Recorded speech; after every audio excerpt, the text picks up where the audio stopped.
Yan, sa mapagpalang araw po muli sa inyong mga lahat, mga sir, mga madam. Mayroon pa akong ipapakita sa inyo sa araw na ito dito sa bayan ng Tarlac, Capas Tarlac po ito, mga sir, mga madam. So, lobby po ito ng subdivision actually.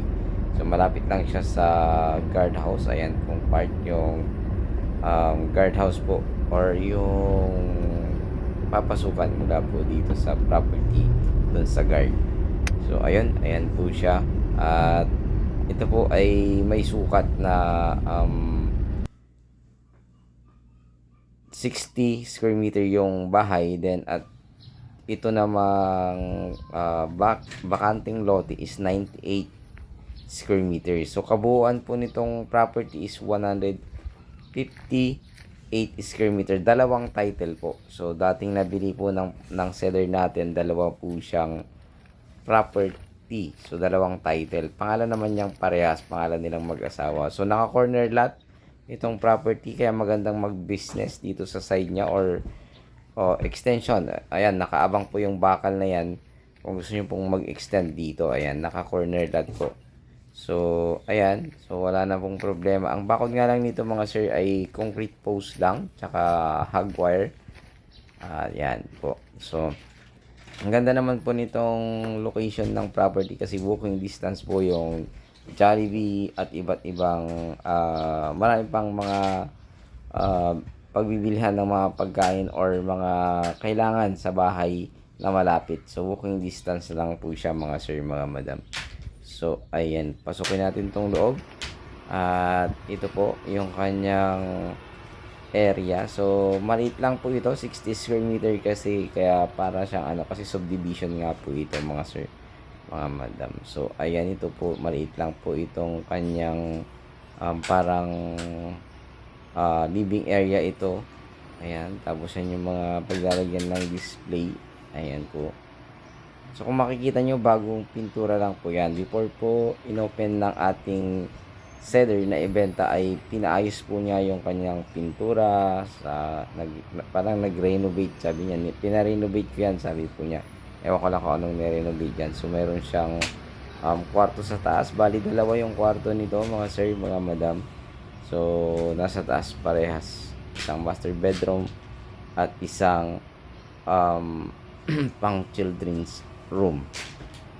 So, sa ngayon wala pong kuryente tsaka tubig. So, ayun, pag nabili nyo po ito ay kayo po talaga ang magpapakabit na po ng kuryente at tsaka tubig ng property. At ayan, may cabinet po siya, may mali po siyang kitchen. Kaya kung gusto niyo mas maluwang, pwede niyo mag-extend po yung 90 square meter niya, maluwang pa po yun mga sir, mga madam. Tapos iwan nyo yung 30 square meter para maging garahe or pwedeng 40 ganun para mas maluwang. So ayan, naka corner lot naman kaya maganda po. So ito yung kanyang CR. Ulitin ko, bayan ito ng Capas Tarlac subdivision po ito. At tawagin nyo lang po ako kung magustuhan nyo po itong property na ito, dahil ito po ay halos hindi po natirhan ng ating seller. So change plan. So nasa paniki na po ata sila ngayon.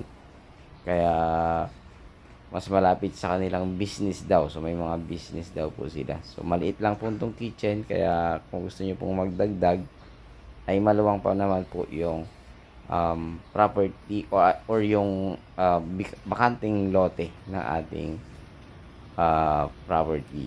So ayan. At ang kagandahan nito, bagong pintura din po yung labas ng bahay. Kaya maganda po siya.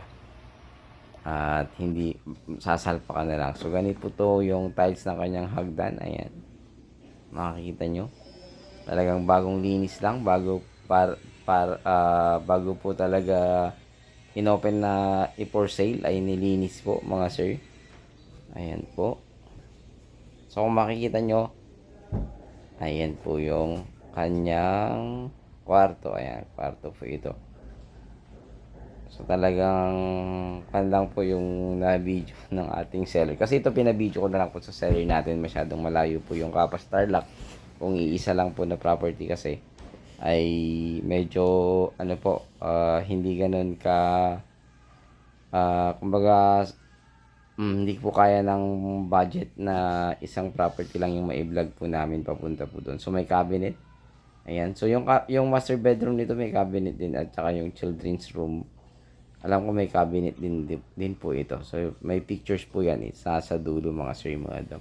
So ayun, uulitin ko, bayan po ito ng Capas, Tarlac. So sa subdivision po ito, 60 meters yung kanyang bahay.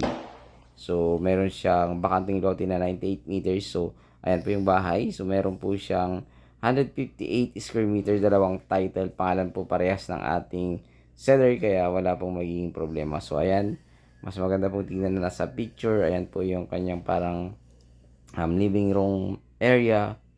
So ito naman yung kitchen. Sa baba po ito. So meron po siyang isang common CR. Ayan, so isa lang yung CR ng ating property. At ito po ay pwede sa Pag-ibig daw po mga sir, mga madam. So ang presyo nga lang po nito ay 4 million. So negotiable naman ayon sa ating seller mga sir, mga madam. So ayun, sana magustuhan nyo po ito dito sa bayan ng Capas, Tarlac. At maganda po ito kasi meron po siyang corner lot na bakanting lote mga sir. So pwede rin pong bahay or negosyo or kuan po yan. Kasi subdivision niya, marami pong tao sa lugar na yan mga sir. So pakitawagan niyo lamang po ako sa aking numero kung ito po yung magustuhan, at sa aking Facebook account. So ayun, muli maraming salamat. God bless you all.